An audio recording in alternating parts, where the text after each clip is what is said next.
Assalamualaikum dan salam Malaysia Madani, kembali membicarakan 5 berita pilihan dalam Berita 5 at 5.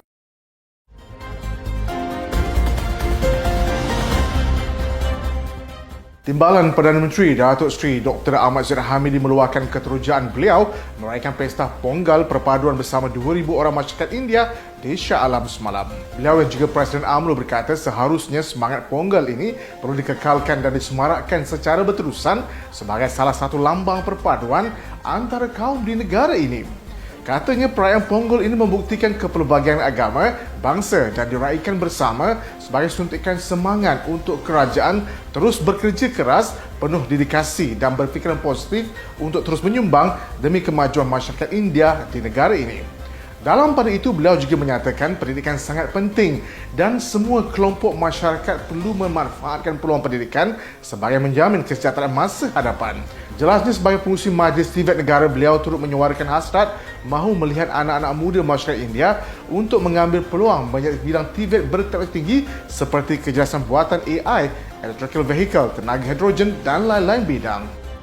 Ahli Parlimen Pengerang Datuk Seri Azra Osman Said meluahkan kesyukuran beliau dengan terbinanya Masjid Firda Air Tawar 5 yang sudah hampir siap dibina sepenuhnya. Beliau yang juga Menteri Jabatan Perdana Menteri, Undang-Undang dan Reformasi Institusi berkata ini kerana masjid tersebut adalah antara manifesto yang dibawa beliau kepada penduduk di kawasan tersebut pada pilihan raya umum yang lalu. Beliau berkata dalam manifesto PRU yang ke-15 ketika bertanding di Pengerang, beliau telah menjanjikan pembinaan sebuah masjid di Firda Air Tawar 5 yang kini pembinaannya mencapai 94% pembinaan. Beliau bersama UMNO bahagian Pengerang dan pihak masjid sempat meluangkan masa meninjau kemajuan pembangunan dan berharap masjid ini memberi manfaat kepada para jemaah dan penduduk Felda untuk beribadat dengan selesa, terutama menjelang bulan Ramadan yang bakal tiba. Selepas lawatan itu, beliau sempat membuat kunjungan bertemu usahawan di Pusat Industri Kecil Sederhana Firda Air Tawar 1 yang menjalankan pelbagai jenis perniagaan seperti Keropok Leko, Wan Musa, Anira, Anis Bella Food dan banyak lagi. Pemukiman Barisan Jemaah Menteri yang diadakan 2 hari adalah bertujuan untuk membincangkan dan memperincikan hala tuju negara sejajar dengan konsep Malaysia Madani, aspirasi Perdana Menteri.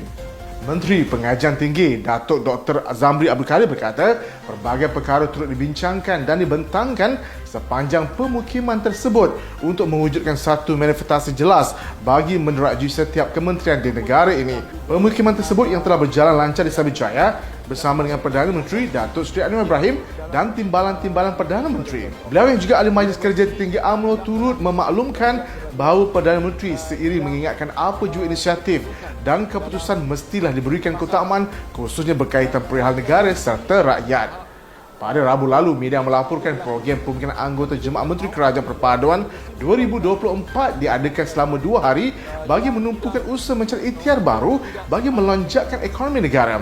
Jabatan Perdana Menteri dalam kenyataan berkata program tersebut turut membawa matlamat untuk memantapkan sinergi dan kerjasama antara Jemaah Menteri dan Kepimpinan Perkhidmatan Awam. Ketua Pergerakan Pemuda UMNO bahagian Subang Datuk Seri Faris Hazrul Ismail berkata Malaysia adalah destinasi terbaik untuk pelabur-pelabur asing membuat pelaburan kerana kerajaan pada ketika ini adalah kerajaan yang stabil. Menurut beliau, negara ini bukan sahaja stabil, malah kerajaan telah membentangkan dasar yang jelas serta komited untuk memastikan persediaan mesra perniagaan untuk semua pelabur asing yang berminat untuk melabur di negara ini. Katanya dasar negara yang dirancang demi rakyat harus diteruskan, terutamanya dasar yang menjamin kelangsungan hidup rakyat harus dikekalkan selagi negara ini mencerminkan kestabilan daripada segi berbagai sudut politik, takdir urus dan ekonomi. Jelasnya ketidakstabilan politik sebuah negara memberi kesan negatif yang besar justru Malaysia mengamalkan ekonomi terbuka dan bergantung kepada perdagangan antarabangsa termasuk pelaburan asing.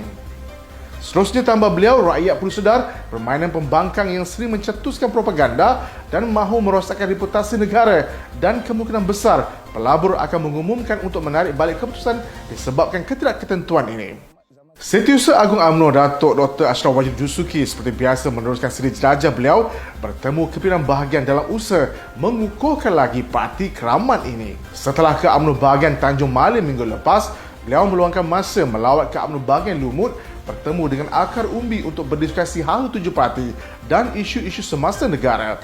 Perjumpaan dan sesi perangan ke-UMNO bahagian Lumut telah diadakan bertempat di Dewan Majlis Perbandaran Manjung, Lumut, Perak. Ujarnya sesi yang diadakan sangat interaktif kerana beliau menerima lebih 20 soalan secara terus daripada ahli akad umumi berkaitan isu-isu terkini yang mengharapkan pencerahan berkaitan situasi politik semasa negara. Turut hadir pada majlis itu adalah Ketua UMNO bahagian Lumut Senator Datuk Seri Dr. Zamri Abdul Kadir serta Ketua UMNO bahagian Lumut. Sekian daripada saya, Muhammad Saiful Muhammad Sahak. Jangan lupa temu janji kita Isnin hingga Jumaat jam 5 petang 5 berita pilihan hanya di Berita 5 at 5. Assalamualaikum dan salam Malaysia Madani.